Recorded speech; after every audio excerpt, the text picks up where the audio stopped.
doors that open into nothing, staircases that lead into the ceiling, and shadows that follow you, even when you stop.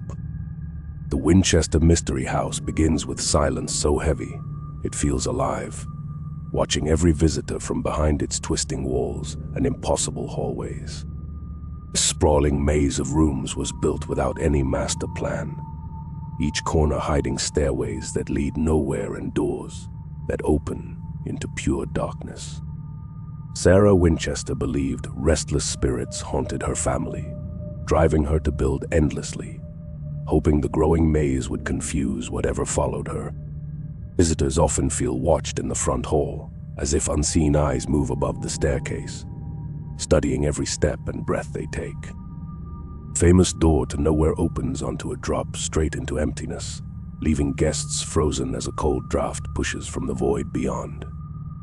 At night, the house groans with long, dragging sounds, as though something walks between walls, tracing each room from the inside.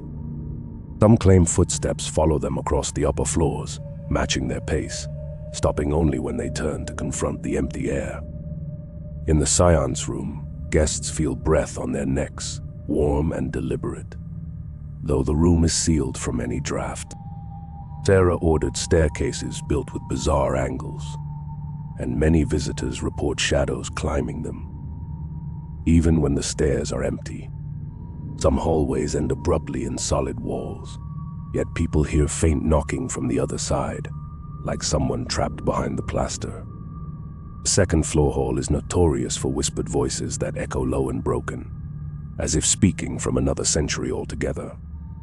Windows appear in impossible places, and guests swear silhouettes drift across them, where no rooms exist behind the glass. Some report hands brushing their sleeves gently, slow and cold, just before the room temperature drops like a sudden winter.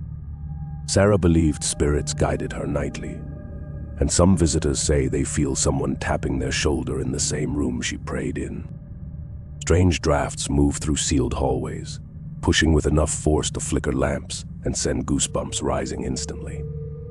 Grand ballroom echoes with faint music long after closing, though no instruments or speakers operate anywhere nearby.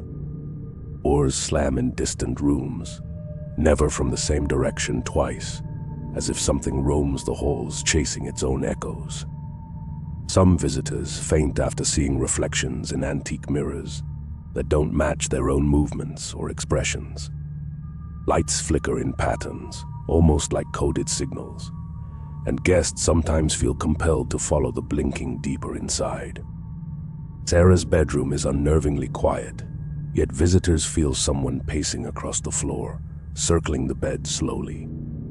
A narrow attic walkway echoes with crawling sounds, too fast for an animal, yet too uneven for human steps. Guests report hearing a woman crying faintly behind locked doors, the sound fading only when someone touches the handle.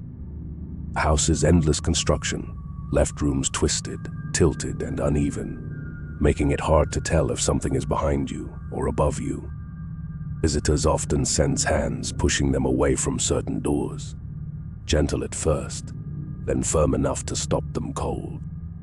A staircase rises straight into the ceiling, and guests swear they hear footsteps above it, even though nothing exists there. The house's twisting layout can disorient anyone, and many report suddenly forgetting where they are, as if the house rewrites itself.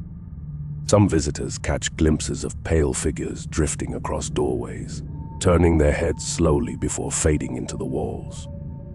In certain rooms, voices whisper names softly, choosing random guests, as though calling them deeper inside the mansion.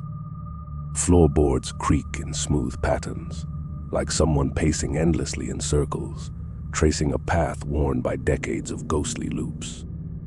Cold spots appear suddenly, clusters of icy air that move like a person walking slowly past, lingering just behind your back. Guests near the Daisy bedroom feel invisible fingers brushing their hair gently, then pulling sharply toward the dark corners. The house feels alive at midnight, its wooden bones shifting loudly, echoing like distant groans beneath the floorboards. People hear distant humming through vents long sealed shut, as though voices travel through parts of the house no one has entered for years. Some visitors feel someone grab their ankles on the narrow steps, cold fingers tightening before releasing instantly. Dark shape crosses the upstairs balcony at impossible angles, gliding rather than walking, ignoring the railing entirely. In the carriage room, shadows gather unnaturally in corners, pooling thick like liquid darkness waiting to climb the walls. A cold whisper brushes past guests' ears, too close to be imagination, speaking words they can't fully understand. Some feel a hand press on their back, steady and insistent, guiding them toward rooms Sarah never wanted anyone to enter. Visitors hear nails tapping from inside sealed walls, methodical and measured, like someone trying to signal a warning. The third-floor corridors twist so sharply they feel wrong, as if space itself bends, pulling your sight just out of alignment.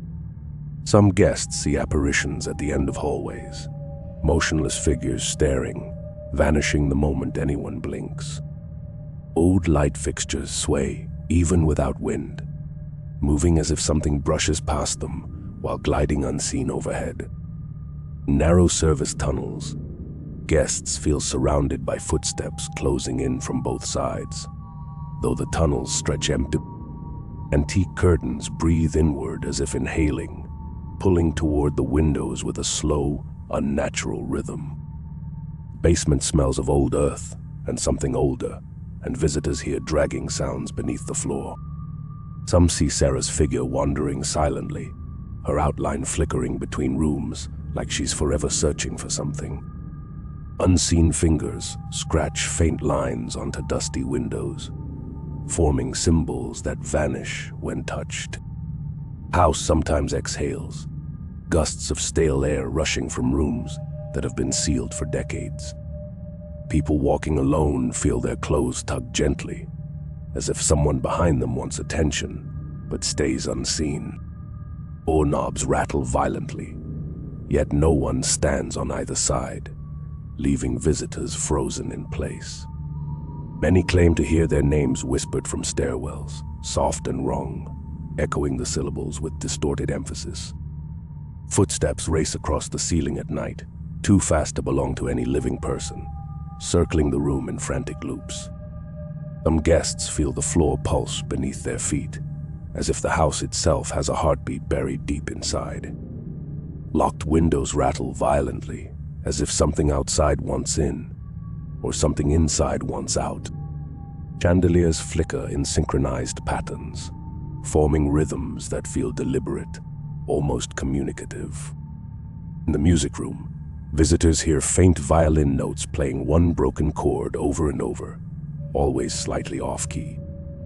Some feel someone gripping their wrists, cold and rigid, before letting go without leaving a mark. Dark figures linger near corner mirrors, visible only through reflections, and gone when turned toward directly. Guests sometimes catch whispers telling them to go back, though no one stands near, and the halls remain empty. By the time visitors reach the exit, many swear something followed them, its presence lingering just beyond the final doorway. Did you walk these halls alone at night? Tell me in the comments, and if you want the next haunting, hit subscribe.